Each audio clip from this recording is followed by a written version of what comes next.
commencer, Nico? Allez, vas-y. Allez. Alors du coup, je m'appelle Emilien Debout, donc j'ai 20 ans.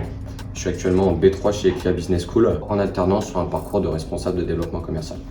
Moi, j'ai 9 ans d'expérience dans le marketing sportif sur la région lyonnaise. Je suis là pour développer le club sur la partie commerciale, marketing, communication.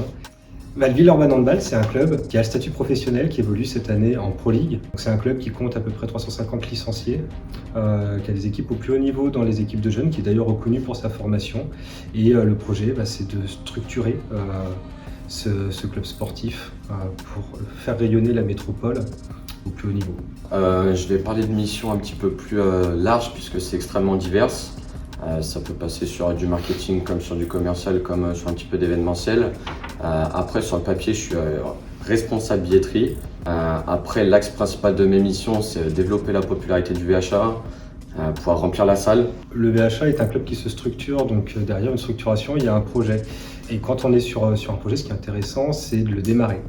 Donc démarrer une aventure avec une personne jeune, ça faisait sens. Et construire de cette manière-là, pour nous, c'était quelque chose de logique. La réalité de notre situation fait qu'à un moment, on recherche de la rentabilité. Et le meilleur rapport rémunération-productivité aujourd'hui sur le marché de l'emploi, on le trouve auprès des alternants. L'alternance permet à une entreprise qui se structure de pouvoir également tester.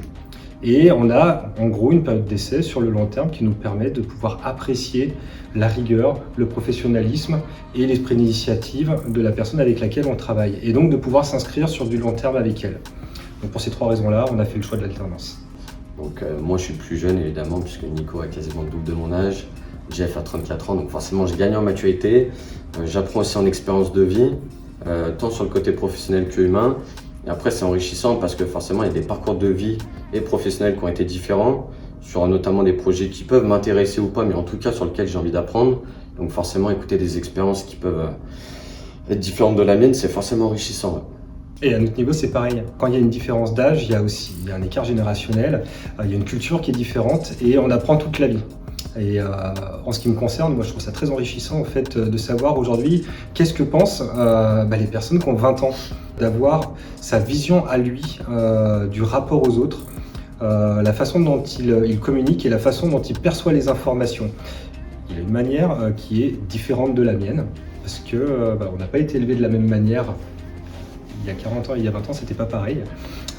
Et pour nous, c'est une vraie plus-value parce qu'il va comprendre, lui, comment s'adresser à un public jeune, ce qui, pour mon cas, est parfois un peu difficile. Donc on est hyper complémentaires par rapport à ça. C'est l'occasion de mettre en application notamment ce que j'ai appris sur les 3 ans du bachelor et surtout en fait pouvoir traiter ce côté-là, théorie et pratique, en le mettant en apprentissage aussi ici parce que forcément, il y a des choses que Nico a vues que moi j'ai pas forcément vues en cours. Par contre, il y a des choses que j'ai vues en cours qu'il n'a peut-être pas forcément vues aussi.